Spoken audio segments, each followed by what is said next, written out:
Sri Gayatri Tours and Travels, a leading Kailash Manas Sarovar tour operator.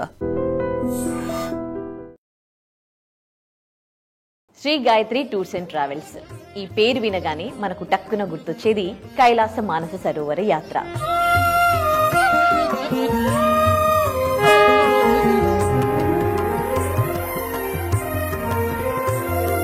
ఈ కైలాస మానస సరోవర యాత్ర ప్రత్యేకత ఏంటండి? ఈ ప్రదేశంలో ఎక్కడ కూడా మనకు స్వామివారి యొక్క ఆలయం లేదు, ఎక్కడ విగ్రహాలు లేవు. కానీ పంచభూతాత్మకమైనటువంటి యొక్క స్వరూపంలో స్వామివారు ప్రకృతిలోనే మనకు కైలాసగిరి కొండలోనో, ఆకాశంలోనో, మేఘంలోనో ఎక్కడో దగ్గర మనకు ఖచ్చితంగా నేను ఉన్నాను, నేను దర్శనం ఇచ్చాను అన్నటువంటి ఒక అనుభూతిని ప్రతి ఒక్క యాత్రికులు కలిగి తిరిగి వస్తారమ్మా. సో సాక్షాత్తు శివ పార్వతిని దర్శించుకొని తరించేటువంటి ఒక ప్రదేశం ఏదైనా ఉంది అంటే అది కైలాసగిరి.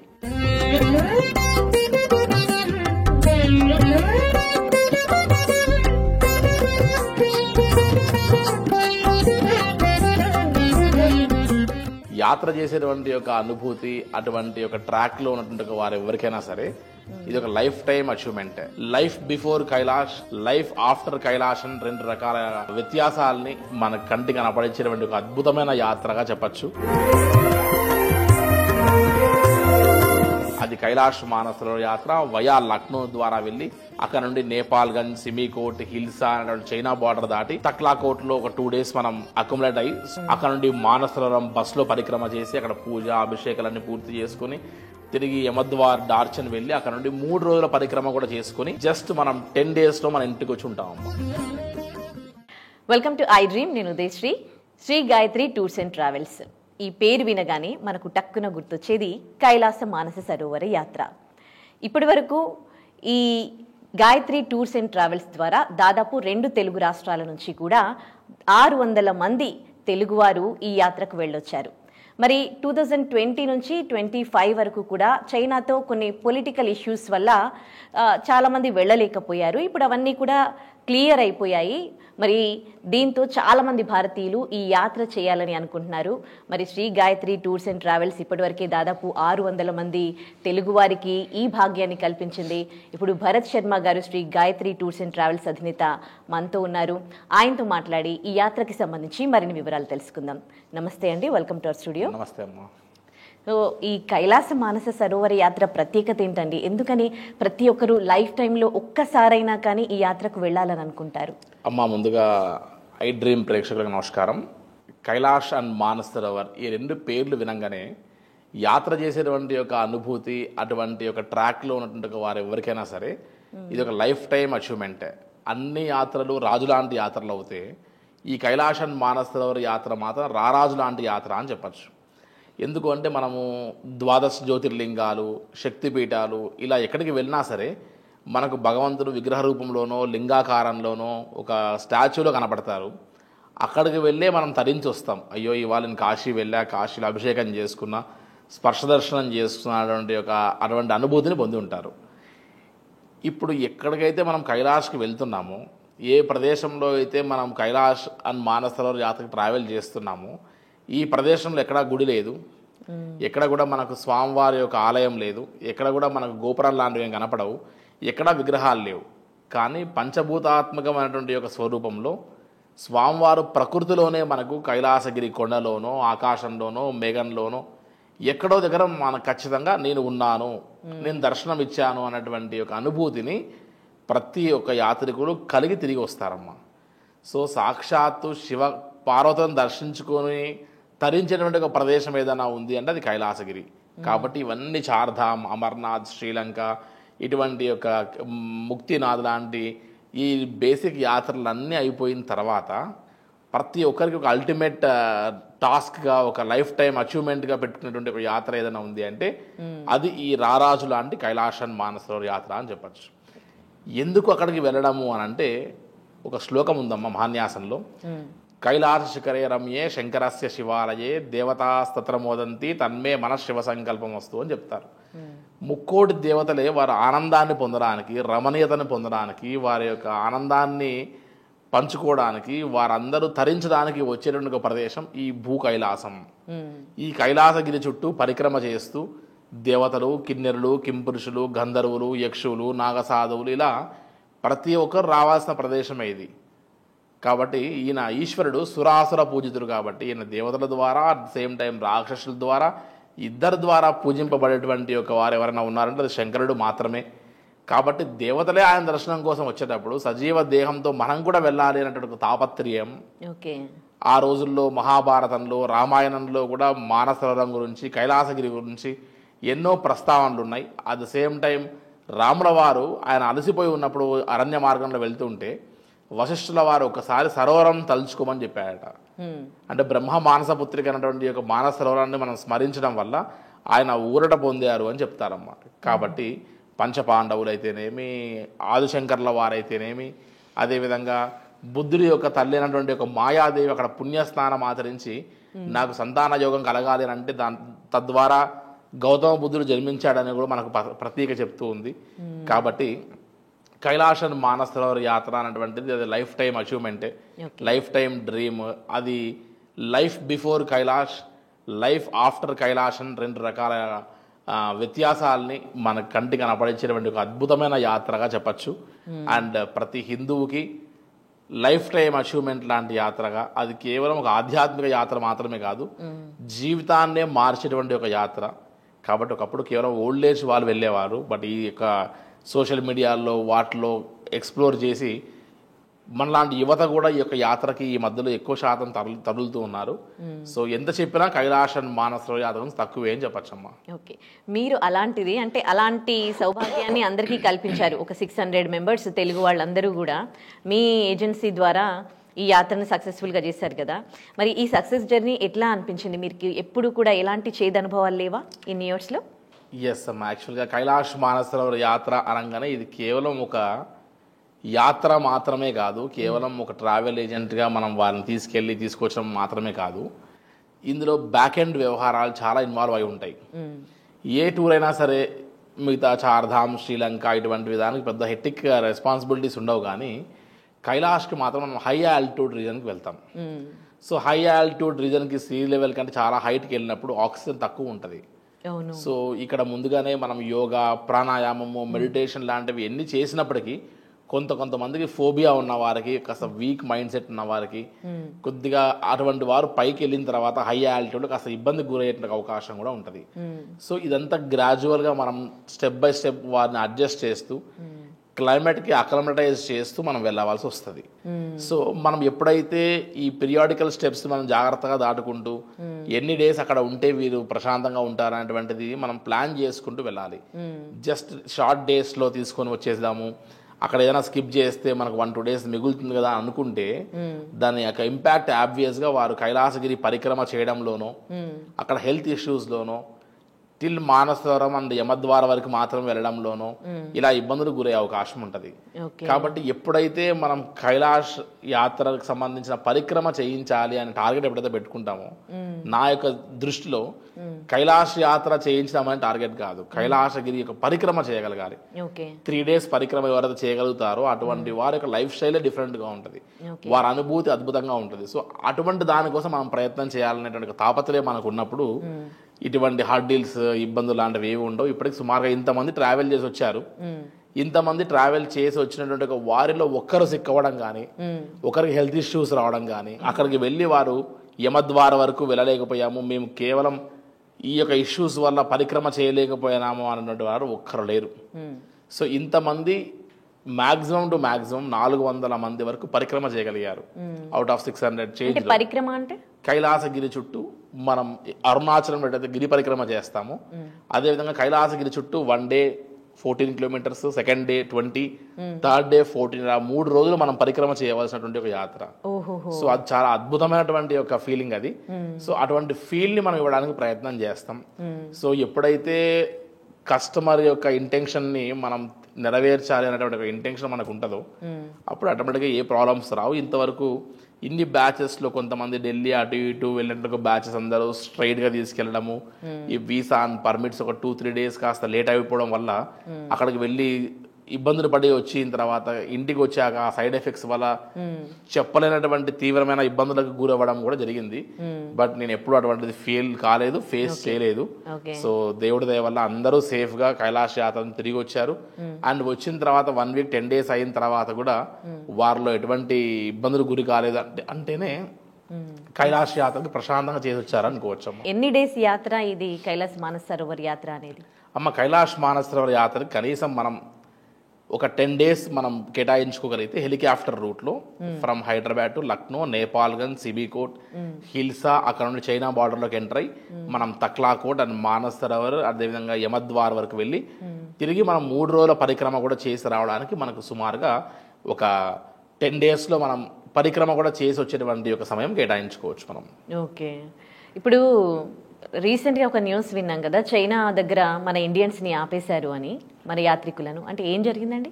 ఎస్ అమ్మ, యాక్చువల్గా కైలాష్ మానస్ సరోవర్ యాత్రకు సంబంధించి ప్రతి ఒక్కరికి ఇలా group permit and group visa ఇస్తారు. ఓకే. సో ఈ గ్రూప్ పర్మిట్ అండ్ వీసాస్లో మనం గమనిస్తే ప్రతి ఒక్కరి యొక్క ఇండివిజువల్ డీటెయిల్స్ అన్ని కూడా మనం ఎన్రోల్ చేయాల్సి వస్తుంది. సో ఇటువంటి group permit and group visa ఇచ్చేటువంటి ఒక ప్రక్రియలో ఎవరైతే అప్లై చేసుకున్నారో అందరికీ గ్రూప్ పర్మిట్ అండ్ వీసా ఇచ్చిన తర్వాత మరీ ఎస్పెషల్గా ఈ మీరు అడిగినట్టు ఒక పాయింట్, చాలా మంది కైలాష్కి వెళ్ళేటువంటి వారికి నాట్ ఓన్లీ విత్ గాయత్రి, ఇండియాలో ఎటువంటి ట్రావెల్ ఆపరేటర్ దగ్గర ట్రావెల్ చేసినా సరే ఇది ఖచ్చితంగా గుర్తుపెట్టుకోవాల్సిన అంశం. ఎవరైతే ఈ యొక్క యాత్రికులందరిలో ఈవెన్ పోలీస్ డిపార్ట్మెంట్ నుండి కూడా కైలాష్ యాత్ర బుక్ చేసుకోవాలని ట్రై చేస్తారు. వారికి కూడా చాలా ఎనలేని ఒక సాటిస్ఫాక్షన్ కైలాష్ అంటే. సో నాకు తెలిసినటువంటి వారు డిపార్ట్మెంట్ వాళ్ళు చాలామంది ఈ సంవత్సరం కైలాష్ యాత్ర చేశారు. సో ఎక్కడైతే కైలాష్ మానస్ సరోవర్ యాత్రకి మనం ఏ బార్డర్ నుంచి ఎంటర్ అయినా, లైక్ మనం కాఠ్మండు నుంచి రోడ్ రూట్లో వెళ్ళినా, లేదా మనం కీరోమ్ నుంచి వెళ్ళినా, లేకపోతే మనం ఇక్కడ నుంచి లక్నో నుండి హిల్సా బార్డర్ టచ్ చేస్తున్నా, దయచేసి ఎటువంటి పరిస్థితుల్లో కూడా మన మొబైల్ పైన పోలీస్ సంబంధించిన డ్రెస్ కోడ్స్తో ఉన్నా కూడా మన వాట్సాప్ డిపిస్ కానీ, లేదంటే చాటింగ్స్లో కానీ, ఎక్కడన్నా సరే మన గ్యాలరీలో కానీ, మన పర్స్లో ఐడెంటిటీ కార్డ్ ఏదైనా పోలీస్ డిపార్ట్మెంట్ది కనపడితే వెంటనే బార్డర్ దగ్గర ఆపేసి వారిని ఒక 2 డేస్ ఇన్వెస్టిగేషన్ కోసం దగ్గర పెట్టుకొని తిరిగి వారిని మళ్ళీ బ్యాక్ ఇండియా పంపిస్తున్నారు, వారి వీసా రిజెక్ట్ చేసి. వై? బికాస్ పక్కనే పాకిస్తాన్ బార్డర్ ఒకటి, తక్లాకోట్ పక్కనే. సో ఎక్కడన్నా సరే ఈ స్పైస్గా వస్తున్నారేమో అంటే ఆలోచనతో without any enquiry, even though వారి యొక్క ఇన్ఫర్మేషన్, పర్సనల్ ఇన్ఫర్మేషన్ ప్రొడ్యూస్ చేసినప్పుడు ఎంబసీకి మేము పోలీస్ డిపార్ట్మెంట్లో వర్క్ చేస్తున్నాం అని చెప్పినా అది వారు చూసి వీసా ఇచ్చిన తర్వాత కూడా దే ఆర్ రిజెక్టింగ్ నౌ. అంటే ఓన్లీ పోలీస్ డిపార్ట్మెంట్ వాళ్ళకి సంబంధించినవే రిజెక్ట్ అవుతున్నాయా? ఎస్. సో ఆ పోలీస్ డిపార్ట్మెంట్ సంబంధించిన వాళ్ళు ఎవరైనా ఉంటే దయచేసి మీ మొబైల్ని ఇక్కడే పెట్టేసి వేరే ఆల్టర్నేట్ మొబైల్ తీసుకెళ్ళడం better. At the same time మన పర్స్లో ఐడెంటిటీ కార్డ్స్ లాంటివి అవసరం పడదు కాబట్టి only passport is necessary. At the same time ఉంటే ఆధార్ కార్డ్ తప్ప ఇంకా వేరే కార్డ్స్తో పని లేదు. ఈవెన్ ఏటీఎం కార్డ్స్లో పనిచేయవు అక్కడ. కాబట్టి ఈ పర్స్లో ఫొటోస్ కానీ, ఈ పాస్పోర్ట్ సైజ్ ఫొటోస్, మన పోలీస్ డిపార్ట్మెంట్ కార్డ్స్ ఇవన్నీ ఉండడం వల్ల ఖచ్చితంగా బార్డర్లో దొరికి దానివల్ల ఇబ్బంది అవుతున్నారు తప్ప ఇంకో రీజన్ ఏం లేదు. సో నాకు తెలిసినటువంటి మన వచ్చిన బ్యాచ్లో కూడా ఒక 3 బ్యాడ్ ఎక్స్పీరియన్సెస్ ఫస్ట్ వెళ్ళినప్పుడు మనకి ఈ యొక్క అప్డేట్ తెలియదు. సో వారందరూ మళ్ళీ తిరిగి ఇబ్బంది ఫేస్ అయ్యి తిరిగి వెనక్కి వచ్చేసారు. ఇలా కాకుండా నేను అబ్జర్వ్ చేసిన దాంట్లో చాలా మందికి ఇవే డిఫరెంట్ స్టేట్స్ నుంచి వచ్చిన వాళ్ళందరూ ఈ ప్రతి ట్రావెల్ ఏజెంట్ ద్వారా ఎక్కడో జరిగి ఇబ్బంది పొందారు. సో ఇక నుంచి వెళ్లే వారికి ఇది ఉపయోగపడుతుంది కాబట్టి దయచేసి please don't carry your ID cards. Police department సంబంధించిన వారికి నా సిన్సియర్ రిక్వెస్ట్ ఏంటంటే మీ మొబైల్ కూడా ఇక్కడే వదిలేసి వెళ్తే మీరు సేఫ్ యాత్ర చేయొచ్చు. ఆ ఎక్స్పీరియన్స్ అయిన తర్వాత మిగతా బ్యాచెస్ లో ఉన్నటువంటి డిపార్ట్మెంట్ లో వర్క్ చేస్తున్న వాళ్ళందరికీ ఐడి కార్డ్స్ అండ్ పోలీస్ సంబంధించిన మొబైల్స్ అన్ని నేను బార్డర్ లో అక్కడే పెట్టించి పంపించాను. సో ఆ తర్వాత వాళ్ళు ప్రశాంతంగా యాత్ర చేసి రాగలిగారు. సో దయచేసి మీరు వీడియో చూస్తున్న వారు కూడా ఎవరైనా సరే మీ యొక్క దీంట్లో డిపార్ట్మెంట్ వాళ్ళు ఉంటే కూడా దయచేసి వారికి అప్డేట్ ఇస్తే కూడా అది వారికి హెల్ప్ అవుతుందని నా ఇంటెన్షన్ అమ్మా. ఓకే. సో 13 to 70 years మధ్యలో వాళ్ళే ఈ యాత్ర చేయడానికి ఓకేనా అండి? అంటే 70 above 13 below నాట్ అలౌడా? ఎస్ అమ్మా. యాక్చువల్గా కైలాష్ యాత్ర అనగానే హై ఆల్టిట్యూడ్ రీజన్కి వెళ్తాం కాబట్టి 13 years నుంచి 17 years వారికి మాత్రమే కొద్దిగా హెల్త్ ఇష్యూస్లో బ్రీతింగ్ ప్రాబ్లం ఉండదు అని వారి యొక్క చైనీస్ యొక్క ఇంటెన్షన్. కాస్త మన బాడీ ఏదైనా మెటబాలిజం తేడా అవుతే అట్లీస్ట్ చెప్పడానికన్నా అవకాశం ఉండాలి కాబట్టి 13 years దాటాలని చెప్పి పెట్టారు. అండ్ 70 వరకు మాత్రమే ఇంతవరకు రెగ్యులేషన్స్ ఉండేటివి. బట్ ఇప్పుడు దయచేసి మనం గమనిస్తే 2020 నుంచి కైలాష్ లేదు, 20, 21, 22లో కోవిడ్ వల్ల, 22, 23 సంవత్సరంలో ఇండియా అండ్ చైనీస్ యొక్క సఖ్యత లేకపోవడం వల్ల ఇలా 5 years దూరం అయ్యారు. అప్పుడు 65 సంవత్సరాలు ఉండొచ్చు. బట్ నవ్ ఆ 65 సంవత్సరాలు ఉండే వ్యక్తి ఆ యాత్రికులు ఇప్పుడు 70 సంవత్సరాలు దాటారు. 5 years గ్యాప్ అయింది కాబట్టి. సో దీన్ని దృష్టిలో ఉంచుకొని చైనీస్ గవర్నమెంట్ ఇప్పుడు ఎంబసీలో 1955, 1954, 53, 52 అండ్ 1950 సంబంధించినటువంటి పాస్పోర్ట్ హోల్డర్స్ని కూడా స్టాంపింగ్ వేస్తుంది. సో 70+ వారు కూడా ఇప్పుడు ట్రావెల్ చేయొచ్చు. ఒక ఏజ్ ఇష్యూలోనే అయ్యో అప్పుడే చేసింటే బాగుండేది, 2019లో 20లో వెళ్దాం అనుకున్నా కానీ కోవిడ్ వచ్చేసి ఇంత సిచ్యువేషన్ జరిగింది, సో నా లైఫ్లో నేను కైలాష్ చేయలేకపోతున్నా అనేటువంటి ఒక ఆలోచనలో ఉన్న వారికి ఇది ఒక అద్భుతమైన అవకాశంగా చెప్పచ్చు. సో ఈ కైలాష్ మానస సరోవర్ యాత్రకి ఇప్పుడు ఏజ్ ఫ్యాక్టర్ ఏది లేదు. లక్షణంగా కైలాష్ యాత్ర till 75 వరకు చేయొచ్చు. ప్రొవైడెడ్ అక్కడ కొద్ది టర్మ్స్ అండ్ కండిషన్స్ ఉన్నాయి, వాటిని ఖచ్చితంగా మీరు ఆచరించాలి. దయచేసి బ్రీతింగ్ ఇష్యూస్ ఉన్నవారు, అదేవిధంగా ఆస్తమా ఉన్నవారు, రెస్పిరేటరీ ప్రాబ్లమ్స్ ఉన్నవారు, అది ఈవెన్ 70+ అయినా 70 బిలో ఉన్నా, ఈ యొక్క హెల్త్ ఇష్యూస్లో మెయిన్గా బ్రీతింగ్ ప్రాబ్లం ఉన్నవారు మాత్రం ఎట్టి పరిస్థితుల్లో ఈ యాత్ర చేయడానికి మనం దూరంగా ఉంటేనే బెటర్ అని నా సజెషన్ అమ్మా. ఓకే, అంటే ఎట్లాంటి డాక్యుమెంట్స్ ఇవ్వాల్సి వస్తుందండి యాత్ర చేయాలంటే? అమ్మ సహజంగా కైలాష్ యాత్రకి వెళ్ళాలి అని అంటే ఒక 4-5 క్వాలిటీస్ కంపల్సరీ ఉండాలి. ఈ 4-5 థింగ్స్ మన దగ్గర ఉంటేనే మనం కైలాష్ యాత్ర చేయడానికి ఆ ఆలోచన ఏదైతే ఉందో అది ఆచరణలో పడుతుంది.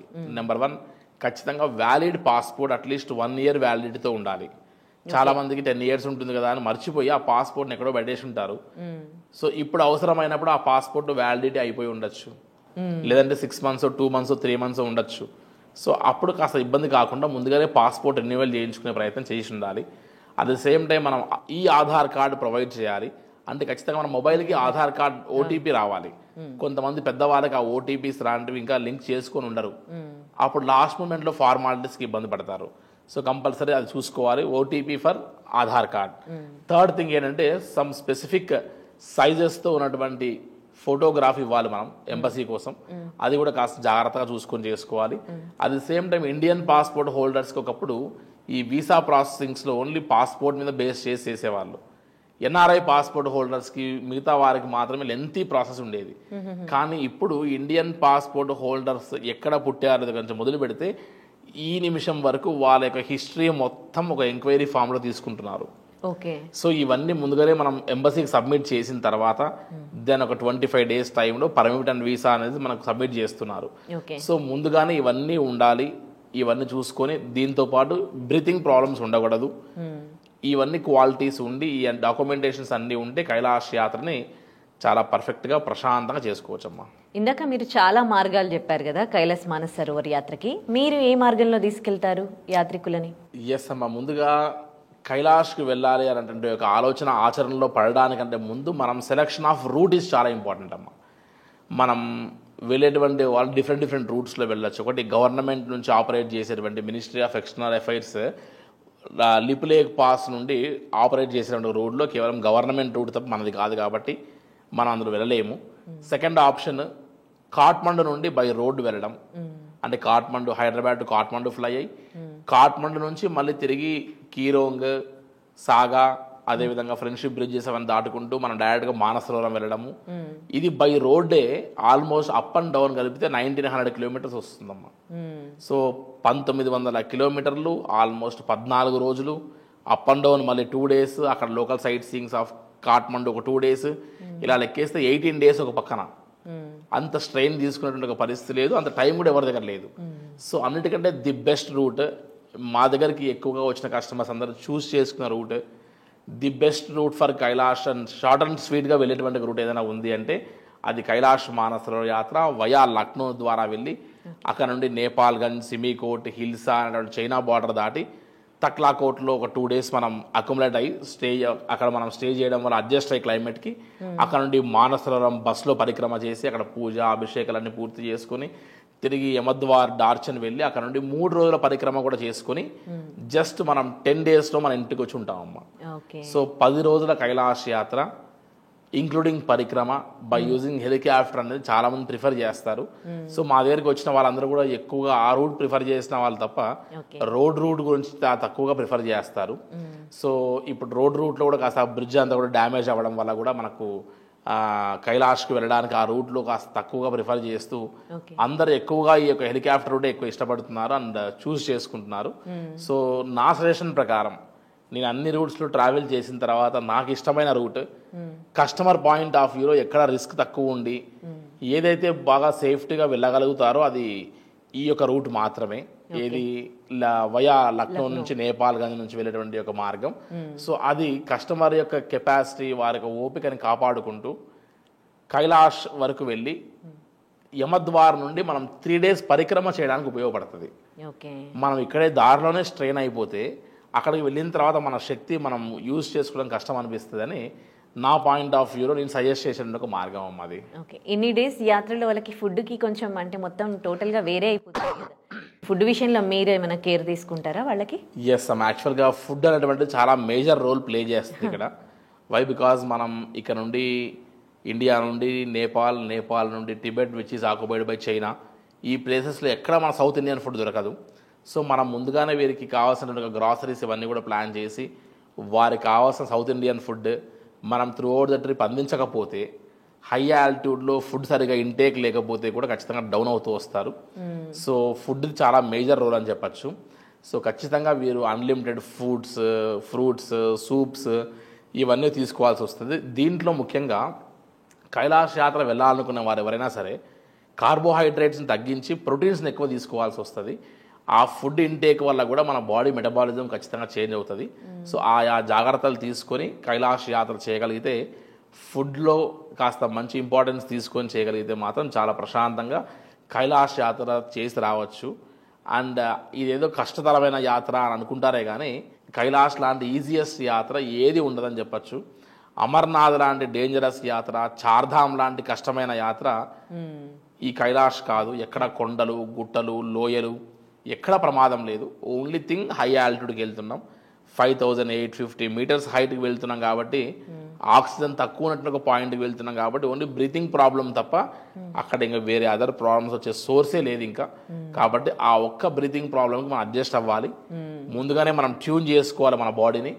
అప్పుడు కైలాష్ యాత్ర 100% పర్ఫెక్ట్గా ఎంజాయ్ చేయొచ్చు అమ్మా. వీళ్ళు మధ్య మధ్యలో అకామిడేషన్కి ఏమైనా ఉంటుందా వీళ్ళకి, లేకపోతే మొత్తం కంప్లీట్గా ట్రావెలింగే ఉంటుందండి? మనం హైదరాబాద్ నుంచి మనం బయలుదేరిన నుంచి మొదలు పెడితే తిరిగి హైదరాబాద్ వచ్చే వరకు వీరికి మ్యాక్సిమం పర్ డే ఒక 4 hours మ్యాక్సిమం జర్నీ ఉంటుంది. 4, 3, 2, 1 అంతే. మ్యాక్సిమం 1 hour నుంచి లెక్క పెడితే 4 hours మ్యాక్సిమం తప్ప ఎక్కడ కూడా వీరికి అంతకు మించి బాగా హెక్టిక్గా ప్రయాణం చేసేది ఉండదు. చాలా స్లోగా గ్రాడ్యువల్గా ఒక హైట్ నుంచి ఇంకో హైట్కి వెళ్ళాల్సి వస్తుంది. కైలాష్ గిరికి వరకు మనం యమద్వార్ వరకు వెళ్ళాలి అని అంటే మన 2 కార్లు లేకుండా కూడా కైలాష్ చేయొచ్చు. ఈ యొక్క వెళ్ళినటువంటి బ్యాచెస్లో చివరికి 1 kilometer నడవలేని వాళ్ళు కూడా కైలాష్ యాత్ర చేశారు. సో కైలాష్ యాత్ర వరకు అంటే కైలాసగిరి యమద్వారం వరకు ఎక్కడ నడిచింది లేదు. ఎక్కితే ఫ్లైట్, దిగితే హెలికాప్టర్, ఇక్కడ కూడా స్టార్ హోటల్స్, ప్లస్ ఈవెన్ పరిక్రమలో కూడా వార్మ్ బెడ్స్ అనేటువంటివన్నీ కూడా అందుబాటులో ఉన్నాయి ఇప్పుడు. సో ఫెసిలిటీస్ చాలా డెవలప్ అయ్యాయి. సో చాలా ప్రశాంతంగా ఉన్న దాంట్లోనే లగ్జరీగా ఇక్కడ మేము కంఫర్ట్కి దూరం అవుతున్నామని కాకుండా చాలా ప్రశాంతంగా కైలాష్ యాత్ర చేయొచ్చు. మరి ఇంత లగ్జరీగా చేస్తే ఆబ్వియస్లీ కాస్ట్ ఎక్కువ ఉంటుంది కదా యాత్ర చేయాలనుకునే వాళ్ళకి, మరి ఖర్చు భరించలేని వాళ్ళ పరిస్థితి ఏంటి అమ్మ? సహజంగా కైలాష్ యాత్ర ఖర్చు అనగానే కైలాష్ యాత్ర అనగానే ఇది రారాజు లాంటి యాత్ర అనుకున్నాం. ఒక చార్ధామ్, అమర్నాథ్ లాంటి యాత్ర చేయాలంటేనే ఇవాళ ఎవరికైనా సరే యాత్ర చేసిన వారికి బడ్జెట్ ఆల్మోస్ట్ ఒక 70 to 1 lakh వరకు అవుతుంది. అటువంటిది ఇది ఇండియా నుండి నేపాల్ నుండి China which is Tibet region, permits, visas, flights, helicopters, by road, flight tickets, rescue operations, medical team, service, ఇందులో ఇన్ని ఇంక్లూడ్ అయి ఉన్నాయి. కాబట్టి 2019లోనే కైలాష్ మానసరోవర్ యాత్రకి 2019లోనే ఆల్మోస్ట్ ఒక 2 lakhs వరకు ఖర్చు వచ్చేది. బట్ ఇప్పుడు బై రోడ్ వెళ్ళే వాళ్ళకి ఆల్మోస్ట్ 2,50,000 వరకు ఖర్చు ఉంది.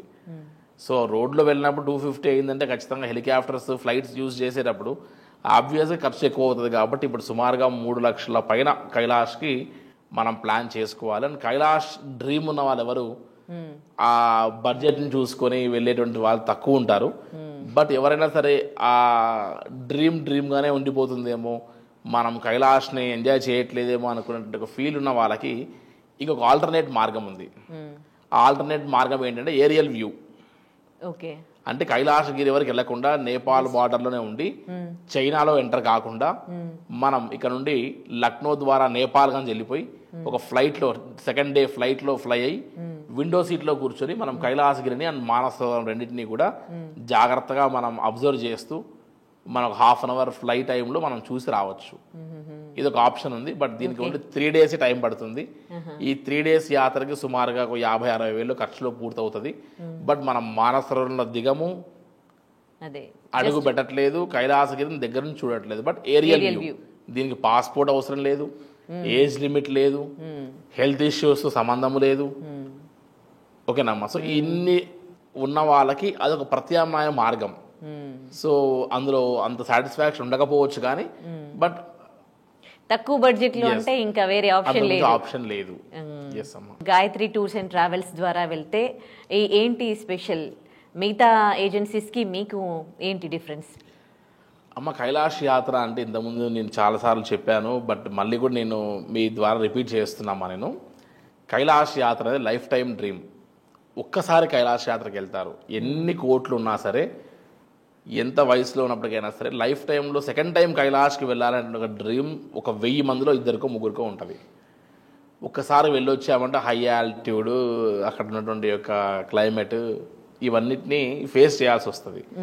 సో లైఫ్లో ఒక్కసారి వెళ్ళాలనుకున్న ఒక యాత్రలో మనము హెల్త్ నుంచి మొదలు పెడితే పర్మిట్, వీసాస్, కొత్త ప్రాంతము, కొత్త ప్రదేశం మనం జస్ట్ ఇలా బుక్ చేసి అలా పంపించాము, వాళ్ళు వెళ్ళి వచ్చారనేటువంటిది కాదు కైలాష్ అనేది. వారితో మనం ఉండాలి. మ్యాక్సిమం ఆల్టర్నేట్ గ్రూప్స్ నేను ట్రావెల్ చేస్తా. సో నాతో పాటు తెలుగు మాట్లాడగలిగేటువంటి మన గైడ్స్ ఉంటారు. సో వారికి Hyderabad to Hyderabad even single travelling parent వచ్చినా కూడా వారికి మనం భరోసాతో తీసుకురాగలిగినప్పుడే ఓకే నాకు అన్ని తెలిసినటువంటి మనిషి నా పక్కన ఉన్నాడు అనే ధైర్యం వేరు ఉంటుంది. ఏదో ఒక ట్రావెల్ ఏజెంట్కి అప్పచెప్పాము, అక్కడ వాళ్ళు తీసుకువెళ్ళాడు తీసుకొచ్చారనేటువంటిది వేరే ఉంటుంది. సో కైలాష్ యాత్రలో ఒక్కోసారి మనం ఎట్లా డెసిషన్ తీసుకోవాల్సి వస్తుంది అని అంటే, ఈరోజు ఈ గ్రూప్ పైకి వెళ్తే హెల్త్ ఇష్యూస్ వస్తాయి, సో ఇక్కడ ఇంకొక డే ఎక్స్ట్రాగా ఉండవలసి వస్తుంది అన్నా కూడా మనం ప్లాన్ చేయగలగాలి. సో ఈ అన్ని ఆల్టర్స్ చేసుకుంటూ వెళ్తేనే గ్రాడ్యువల్గా వారిని మనం పరిక్రమ వరకు సక్సెస్ఫుల్గా చేసి తిరిగి రాగలుగుతాం. 99.99% అన్ని కంపెనీస్ కైలాష్ యాత్రకు సంబంధించిన పరిక్రమను ఎక్కువ టార్గెట్ చేసే పరిస్థితి లేదు. వారికి స్ట్రెయిన్, స్ట్రెస్ ప్లస్ డబ్బుతో కూడినటువంటి పరిస్థితి. ఇవన్నీ కాకుండా కైలాష్ యాత్ర పరిక్రమ అనేటువంటి లైఫ్ టైం డ్రీమ్ మనం నెరవేర్చాలి. పరిక్రమ చేయగలుగుతారు కానీ వాళ్ళు భయంతో చేయలేని వాళ్ళని కూడా మనం మోటివేట్ చేసి కైలాష్కి తీసుకెళ్ళగలిగి పరిక్రమ చేసి తీసుకొచ్చిన రోజున వారి ఇంట్లో కూర్చున్న అబ్బా నా లైఫ్ టైం డ్రీమ్ కైలాష్ నేను పలానా వాడితో చేశాను అనే ఆ హ్యాపీనెస్ చూసారమ్మా, దాని ముందు ఎంత ఉన్నా కూడా అది వేస్ట్ అనిపిస్తుంది. సో ఆ హ్యాపీనెస్లో ఉన్నటువంటి ఒక సాటిస్ఫాక్షన్ లెవెల్స్ కూడా నెక్స్ట్ లెవెల్లో ఉంటాయి. కాబట్టి కైలాష్ యాత్ర అనేది కేవలం ఒక డబ్బుతోనో ఒక వ్యాపారంతో కాదు, ఇట్ ఈస్ బియాండ్ దట్ అనేటువంటి ఎసెన్స్ తెలుసు. కాబట్టి కైలాష్ యాత్రని కస్టమైజ్డ్గా జాగ్రత్తగా మనం వారి యొక్క అభిలాష తగ్గట్టుగా మనం చేయగలుగుతున్నాం. కాబట్టి ఈరోజు గాయత్రి టూర్స్ అండ్ ట్రావెల్స్ నాక్ చేయడం జరుగుతుంది. సో ఆ డోర్ స్టెప్ ఇన్ అయి వస్తున్నారు అని అంటేనే కేవలం మనం ఇచ్చేటువంటి ఆ యొక్క ఆప్షన్స్ వల్లే అని నా యొక్క అభిలాషమ్మ. అంటే యాత్ర స్టార్ట్ అయినప్పటి నుంచి, యాత్రికులు ఈ బస్ ఎక్కినప్పటి నుంచి అక్కడ దర్శనం అయిపోయి తిరిగి వచ్చేంత వరకు కూడా ప్రతి ఒక్కటి మీరు చూసుకుంటారనమాట. ఎస్ అమ్మా, హైదరాబాద్ టు హైదరాబాద్ మనం వారి యొక్క రెస్పాన్సిబిలిటీ కంపల్సరీ తీసుకుంటేనే వారు సబ్ కాన్షియస్ మైండ్లో ధైర్యంగా వెళ్ళి రాగలుగుతారు. So at the same time చాలామంది సింగిల్ ట్రావెలింగ్ పేరెంట్స్ని పంపిస్తారు. యూత్ వాళ్ళందరికీ ఉద్యోగాల్లో వ్యాపారాల్లో కుదరకపోవచ్చు. సో అటువంటి వారి యొక్క ప్లేస్ని భర్తీ చేసేటువంటి ఒక పర్సన్గా మనం ఎన్నుకున్నప్పుడు మనం ఆ యొక్క బాధ్యత తీసుకుంటేనే ఖచ్చితంగా మనం సెట్ చేయవచ్చు. కాబట్టి అటువంటి రెస్పాన్సిబిలిటీ తీసుకునేటువంటి ఒక ప్లేస్లో ఖచ్చితంగా మనం ఉండాల్సిందే అమ్మ.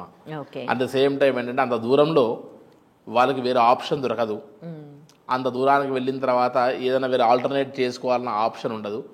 టోటల్గా మన మీద డిపెండ్ అయి వస్తారు.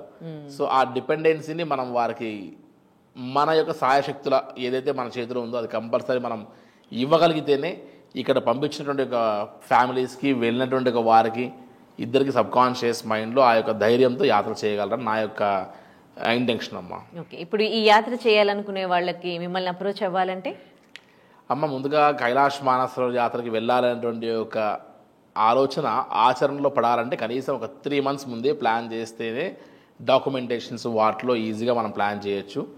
సెప్టెంబర్ 2025లో వెళ్ళాలనుకున్న వారికి ఈ 1 week 10 days ఇంకా ఆప్షన్ ఉంది. సో ఈ 1 week 10 daysలో ఎవరైతే మనం పర్మిట్ అండ్ వీసా కోసం సబ్మిట్ చేయగలుగుతామో వారికి మాత్రమే సెప్టెంబర్లో ఆప్షన్ లాస్ట్. ఇంకా సెప్టెంబర్ దాటితే మరి నెక్స్ట్ ఇయర్ కైలాష్ తప్ప ఇప్పుడు ఆప్షన్ లేదు. ఈవెన్ ఇప్పుడు ఫస్ట్ బ్యాచెస్లో వెళ్ళాలనే ఇంటెన్షన్తో ఉన్నవారు వారికి ఆయా మంత్స్లోనే కుదురుతుంది అనుకున్న వారు మా దగ్గర ఆప్షన్ లేక నెక్స్ట్ 2026 కూడా అడ్వాన్స్ బుకింగ్ చేసుకుంటున్నారు. ఓకే. సో కాబట్టి జాగ్రత్తగా మనం సమయం కూడా చూసుకొని మనం ప్లాన్ చేసుకోవాల్సి వస్తుంది. So Gayatri tours and travels ఆఫీస్ని ఎవరు టచ్ చేసినా వారికి ది బెస్ట్ సర్వీస్ ఇవ్వడానికి గట్టిగా ప్రయత్నం చేస్తామమ్మా. యాక్చువల్లీ ఏ సీజన్ బెస్ట్ అండి ఈ యాత్ర చేయడానికి? కైలాష్ యాత్ర చేయాలంటే ముఖ్యంగా మే నుంచి మొదలు పెడితే మే, జూన్, జూలై, ఆగస్ట్, సెప్టెంబర్ వరకు ఉంటుంది. బట్ పరిక్రమ చేయాలంటే మే, జూన్ మంత్స్లో, అదేవిధంగా ఆగస్ట్, సెప్టెంబర్ మంత్స్లో కూడా పరిక్రమ చాలా బాగుంటుంది. ఇప్పుడు రాబోయేటువంటి సెప్టెంబర్ మంత్లో కూడా ఖచ్చితంగా కైలాష్ ఎక్కువ పరిక్రమ చేయాలనుకున్న వారు చూస్ చేసుకుంటారు ఎక్కువ సెప్టెంబర్ మంత్ని. మంచు అంతా కరిగి ఉంటుంది కాబట్టి. సో ఈ 6 monthsలో అంటే మే టు సెప్టెంబర్ వరకు ఈ కైలాష్ యాత్రకి ఎప్పుడైనా మనం పాజిటివ్గా వెళ్ళొచ్చు. అండ్ మనకు పర్మిట్ అండ్ వీసాస్ కూడా ఈ మధ్యలోనే ఇస్తారు. కొద్దిగా లైట్గా జూలై ఎండింగ్, ఆగస్ట్ ఆ ఫస్ట్ వీక్ వరకు వర్షాలు పడే అవకాశం ఉంటుంది. కానీ ఆ వర్షం పడ్డా కూడా మనం ఉండేది హై ఆల్టిట్యూడ్లో పైన ఉంటాం కాబట్టి మేఘాల కంటే పైన ఉన్నప్పుడు అంత ఎక్కువ వర్షం పడి వరదలు వచ్చేటువంటి అవకాశం లేదు. సో లైట్గా డ్విజిలింగ్ అయ్యే అవకాశం కాబట్టి ఆ డ్విజిలింగ్ అయితే కూడా అందులో మనకు ఆక్సిజన్ కంటెంట్ ఎక్కువ ఉంటుంది మాయిశ్చర్లో, అది కూడా మనకు హెల్ప్ అవుతుంది.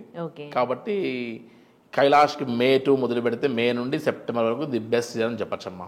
Right. Thank you so much అండి. మాకు కైలాస్ మానస్ సరోవర్ యాత్ర అలాగే Gayatri tours and travels agency అందిస్తున్న సర్వీసెస్ తెలియజేశారు. థ్యాంక్ యూ భరత్ శర్మ గారు. థ్యాంక్స్.